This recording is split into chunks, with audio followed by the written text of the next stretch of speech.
Every day people begin to leave their homes in the morning. They crowd the streets. Cars, trucks, pedestrians, and even bicycles and other modes of transportation begin the journey to somewhere. Do you ever look at the people around you and wonder, how many of them know Jesus? What if we look at the world? The same scene happens in cities, towns, and villages all around the world, in country after country. What if we could see all these people and ask ourselves, how many of these people know Jesus? So let's look at the world today. Just how many of those people do know Jesus? Today, there are some 7.5 billion people living on this planet. Christians make up 1/3 of that number, which means that 2/3, or about 4.5 billion people, don't know Jesus as their Savior. For some time, many Christian denominations have talked about the 1040 window as an imaginary rectangle drawn on the world to show the area that is least reached by the gospel. If you imagine a world map, the 1040 window goes from 10 to 40 degrees north latitude and stretches from northern Africa to Asia. It includes the Middle East, India, and Southeast Asia. Although it's a small part of the entire world, it's densely populated. Nearly 60% of the world's population lives here. Traditionally, this region has been home to some of the world's poorest people, and it is home to most of the major world religions, including Judaism, Hinduism, Buddhism, and Islam, whose followers make up most of the population. There are also many people who do not follow any religion. There are more than 5,800 unreached people groups in the 1040 window. This is roughly 3 billion people. The 1040 window is also home to some of the world's fastest growing cities. People are flooding into major cities such as Mumbai, Tokyo, Jakarta, Casablanca, and Beirut, where they can find work.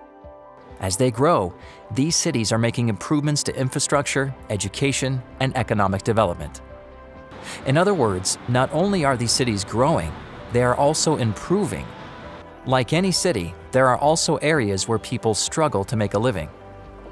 When most people think of mission work, they often think of remote villages. People still live in remote villages, but as more people flock to the cities, you could say the villages have become vertical. These vertical villages are also known as high-rise apartments. The number of people in one high-rise building equals as many or more than the number of people in many of those small villages. And whether they recognize it or not, today's high-rises are starting to accept their role as villages. Many apartment complexes today have 1 or 2 floors, usually near the ground level, that feature shops and restaurants, sort of like a village center. So people who live in these buildings become part of an apartment community and rarely have to leave their village except to work. In countries such as Indonesia, church members are working on starting new church plants in these vertical villages. Some have even started small urban centers of influence to offer a connection point for Adventists and the people in these communities. Please pray for the people of the 1040 window, especially for the vertical villages here, and pray for mission in this most challenging frontier.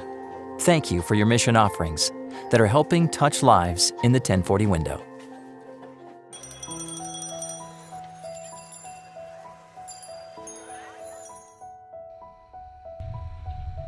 In this country of 180 million, only 0.5%, or 900,000, are Christian. That wouldn't seem to make a real impact. But if you travel 7 hours from Dhaka, cross a river, bump along muddy and rocky roads, and walk the last section, you'll find one who believes they can. This is Ajoy Kayang.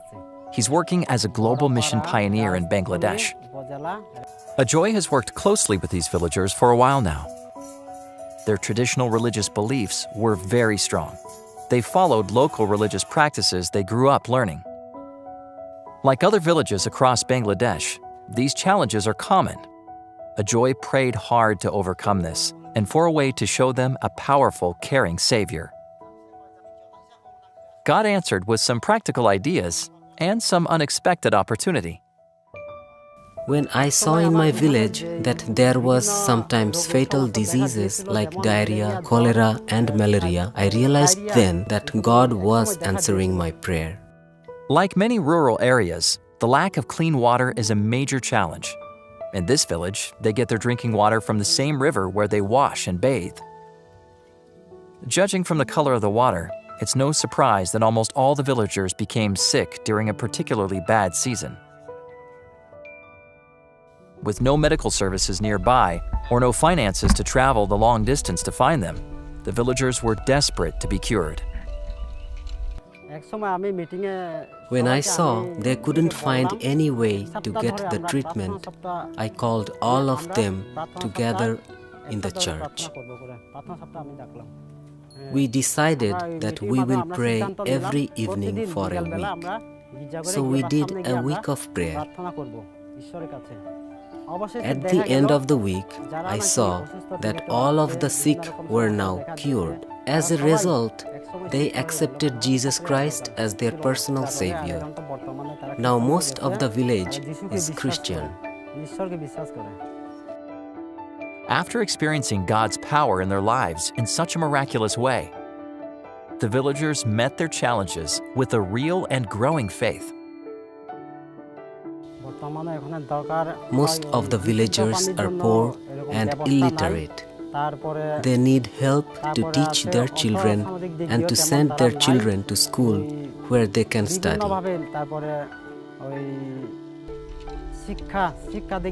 And they need a proper well to get clean drinking water.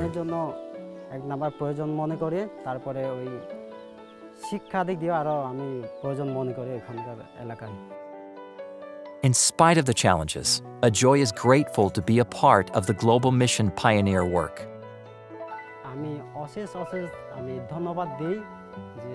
I want to give thanks to those brothers and sisters that support and pray for us. Because of your help, we can do God's work and preach His message to the people that do not yet know. আমার নিজের ব্যক্তিগত পক্ষ থেকে এবং আমাদের কার্যকারীর বাইরের পক্ষ থেকে অশেষ আমি ধন্যবাদ দিতে চাই এবং নিজের কৃতজ্ঞতা স্বীকার করি। Please pray for Global Mission Pioneers and for the villagers here in Bangladesh. Thank you for supporting Mission Wide in Bangladesh.